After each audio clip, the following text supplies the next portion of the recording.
जी अस्सलाम वालेकुम dear students, welcome to another very important video of Bukhari English channel 786। Bukhari English channel 786 की एक और बहुत ही अहम वीडियो के साथ आपकी खिदमत में हाज़िर हूँ।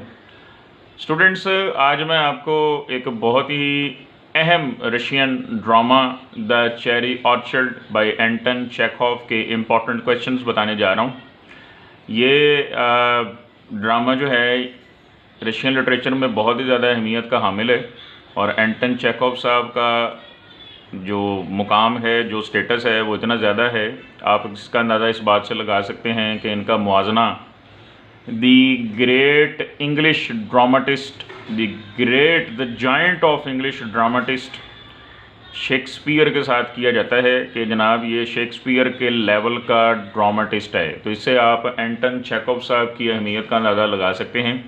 एंटन चेखोव साहब का मैंने एक प्ले अपने बीए के सिलेबस में पढ़ा था, द बियर। उस वक़्त मुझे कतई अंदाज़ा नहीं था कि ये इस कदर इम्पॉर्टेंट ड्रामाटिस्ट है, लेकिन बाद में जब हमने इसको एमए इंग्लिश में पढ़ा और फिर अपनी क्लासेस को भी अब बतौर टीचर पढ़ाना शुरू किया तो पता चला है कि जनाब ये इस बंदे का मुकाम तो शेक्सपियर के बराबर तस्वुर किया जाता है। तो लिहाजा ये ड्रामा आपने लाजमी पढ़ना है। इसका अगर टेक्स्ट की बात की जाए तो इसका टेक्स्ट भी बहुत छोटा सा है और बहुत इजी लिखा हुआ है। इनफैक्ट जितने भी रशियन चीज़ें, चाहे वो शॉर्ट स्टोरीज़ हैं, नावल है या कोई प्ले है, हमारे सिलेबस के अंदर हैं, आप यकीन करें कि उनको पढ़कर बहुत मज़ा आता है क्योंकि वो बहुत आसान लिखे हुए हैं और इंसान को आसान चीज़ों को करने में ज़ाहिर है बहुत आसानी रहती है, बहुत मज़ा आता है। तो बात करते हैं जनाब हम दी cherry orchard by Anton Chekhov के इम्पॉर्टेंट क्वेश्चंस की।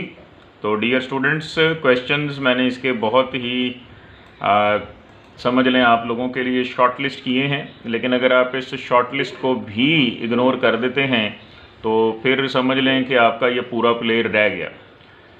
तो सबसे पहला सवाल जो है, which is very very important to know the exact glory of Anton Chekhov as a dramatist. अगर आप इस प्ले राइट के बारे में सही अंदाज़ा लगाना चाहते हैं, इसके बारे में प्रॉपर जानना चाहते हैं, तो आपको पढ़ना पड़ेगा कि ये बतौर ड्रामाटिस्ट कैसा है और आपको पढ़कर बड़ी ज़बरदस्त चीज़ें पता चलेंगी।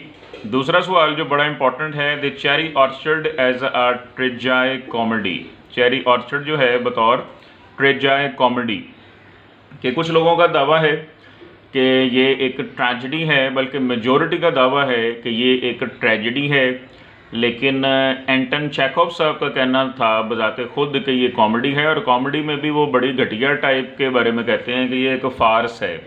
मैं आपको बताता चलूँ कि जो फ़ार्स है ये कॉमेडी की एक टाइप होती है और ये बहुत ही घटिया तस्वुर की जाती है कि ये कॉमेडी की सबसे घटिया टाइप है। तो ये जनाब इसको पढ़ना सवाल को बड़ा इम्पॉर्टेंट है और बड़ा इंटरेस्टिंग है कि ये ट्रेजेडी है या कॉमेडी है या दोनों का फिर कॉम्बिनेशन है। तो ये सवाल इस प्ले का सबसे इम्पॉर्टेंट सवाल है। तीसरे सवाल की अगर बात करें तो symbolism in the play the cherry orchard is very very important. बेतहाशा इसके अंदर सिम्बल्स हैं, लेकिन आपने कोशिश ये करनी है कि सिर्फ उन्हीं सिम्बल्स का आप सिलेक्शन करें, इंतखाब करें जितने को आप पेपर में लिख सकते हैं, वरना तो यहाँ पर बेपनाह सिम्बल्स मौजूद हैं। टाइटल ऑफ द प्ले बहुत इंपॉर्टेंट है चेरी ऑर्चर्ड का। चेरी ऑर्चर्ड के टाइटल के बारे में पढ़कर आपको पता चलेगा कि ये चेरी ऑर्चर्ड यानी चेरी का बाग किसका था और वो इसको क्यों नहीं सेव कर सका या कर सकी और फिर ये बाग किसको चला गया,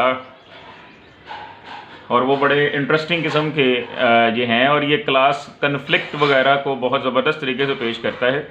मेजर थीम्स बहुत इंपॉर्टेंट हैं इस प्ले के, वो आपने लाजमी करने हैं और ये सवाल भी उतना ही इम्पॉर्टेंट है मेजर थीम्स वाला जितना कि ट्रेजाई कॉमेडी इम्पॉर्टेंट है, जितना कि सिम्बोलिज़म इम्पॉर्टेंट है। इन तीनों सवालात को तो आप ख़ास तौर पर अपने जहन में रख लें। Historical context of the play जानना बहुत ज़रूरी है क्योंकि ये एक मखसूस हिस्टोरिकल कंटेक्स्ट में लिखा गया है, जबकि आपकी हाई क्लास नीचे आ रही थी इखलाकी तौर पर भी, माली तौर पर भी, और आपकी निचली क्लास ऊपर जा रही थी इखलाकी तौर पर भी और माली तौर पर भी। ख़ास तौर पर माली तौर पे निचली क्लास ऊपर जा रही थी। तो करेक्टर स्केचेस की अगर बात करें डियर स्टूडेंट्स, तो ये 3 करेक्टर स्केचेस आपने लाजमी पढ़ने हैं। मैडम लाइबॉव रेनेवेस्की जिनका ये चेरी ऑर्चर्ड था, चेरी का बाग था, जिसकी वो हिफाजत ना कर सकी, पैसे ज़ाया करने की वजह से उसको सेव ना कर सकी, तो ये चला गया लोपाकिन के पास, जो कि एक ग़ुलाम का बेटा है, जिसके आबाओ अजदाद ग़ुलाम हैं, और वो मेहनत करके बिज़नेस करके ऊपर आया और उसने ये चेरी का बाग अपने गुज़श्ता मालिकान से ख़रीद लिया और इसका मालिक बन गया। उसके बाद पीटर ट्रॉफीमोव है जी। पीटर ट्रॉफीमोव जो है वो हार्बिंगर ऑफ चेंज है, यानी कि बताता है कि रशिया में क्या चेंज आ रहा है। ऊपर वाली क्लास नीचे जा रही है, नीचे वाली क्लास ऊपर आ रही है। तो अब अगर हम तीनों पे गौर करें तो आपने इस तरह से इनको लाजमी पढ़ना है कि madam Lyubov Ranevskaya as a tragic character, Lopakhin as a representative of social change, कि दुनिया में सोसाइटी में, रशियन सोसाइटी में जो भी चेंज आ रहा था, लोपाकिन उसको रिप्रेजेंट कर रहा था। और Peter Trofimov as a harbinger of change, harbinger कहते हैं बताने वाला, ऐलान करने वाला कि दुनिया में चेंज आ रहा है, रशियन सोसाइटी में चेंज आ रहा है, इसका ऐलान किया था पीटर ट्रॉफीमोव साहब ने।